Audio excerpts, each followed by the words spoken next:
ফিলিস্তিনে ইসরায়েল বাহিনী দ্বারা চলমান গণহত্যার প্রতিবাদে দেশের বিভিন্ন জায়গায় চলছে বিক্ষোভ মিছিল ও প্রতিবাদ সমাবেশ।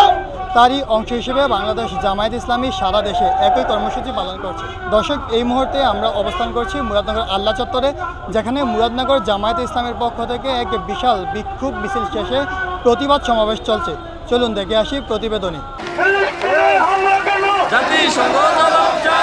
ফিলিস্তিনে ইসরায়েলি বর্বরতা ও নিরীহ মুসলিম নিধনের প্রতিবাদে কুমিল্লার মুরাদনগরে বাংলাদেশ জামায়াত ইসলামীর নেতৃত্বে বিক্ষোভ মিছিল ও প্রতিবাদ সমাবেশ অনুষ্ঠিত হয়েছে।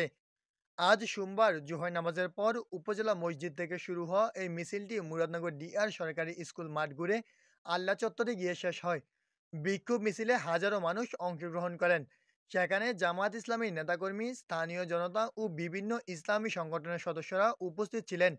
মিছিলে অংশগ্রহণকারীরা ইসরায়েলি পণ্য বয়কট, ফিলিস্তিনিদের সমর্থনে মুসলিম ঐক্য এবং ইসরায়েলের সহযোগীদের বিচারের দাবিতে জোরালো স্লোগান দেন। সমাবেশে বক্তারা ইসরায়েলের গণহত্যা নিন্দা করে বিশ্বব্যাপী মুসলিম নেতৃত্বকে জোরালো ভূমিকা রাখার আহ্বান জানান। মুরাদনগর উপজেলা জামায়াতে ইসলামের আমির মাওলানা আবু নসর মোহাম্মদ ইলিয়াস বলেন, আমরা এই মুহূর্তে আরব লীগ এবং ওআইসিকে বিলুপ্তির দাবি জানাচ্ছি। এই মুহূর্তে একজন সালাউদ্দিন আইয়ুবীর বড় দরকার। সে সময় তিনি ডক্টর ইউনুসকে লক্ষ্য করে বলেন, আপনি সারা বিশ্বের মুসলমানদের ডাক দেন। এই মুহূর্তে জিহাদের মাধ্যমে ফিলিস্তিনকে রক্ষা করতে হবে।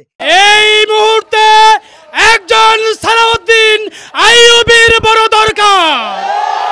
একইভাবে জামায়াত ইসলামীর এমপি পদপ্রার্থী ও সাবেক ভাইস চেয়ারম্যান ইউসুফ সোহেল বলেন, ইহুদিরা ফিলিস্তিনকে মৃত্যুপুরীতে পরিণত করেছে। আমরা এই জাতিসংঘ মানি না। নতুন করে মুসলিম জাতিসংঘ গড়ে তুলতে হবে। এ আল্লাহ, আপনি আমাদের প্রতি নাখুশ হয়েন না আল্লাহ। মিছিলে অংশগ্রহণকারীরা ইসরায়েলি পণ্য বয়কট, নেতানিয়াহুর ফাঁসি সহ নানা স্লোগান দেন। সমাবেশ শেষে ফিলিস্তিনের নির্যাতিত মুসলমানদের জন্য বিশেষ দোয়া করা হয়। সরেজমিনে দেখা গেছে এই বিক্ষোভে সাধারণ মানুষ ব্যাপকভাবে অংশ নিয়েছেন, যা ফিলিস্তিন ইস্যুতে বাংলাদেশের জনগণের গভীর সংহতি প্রকাশ করে।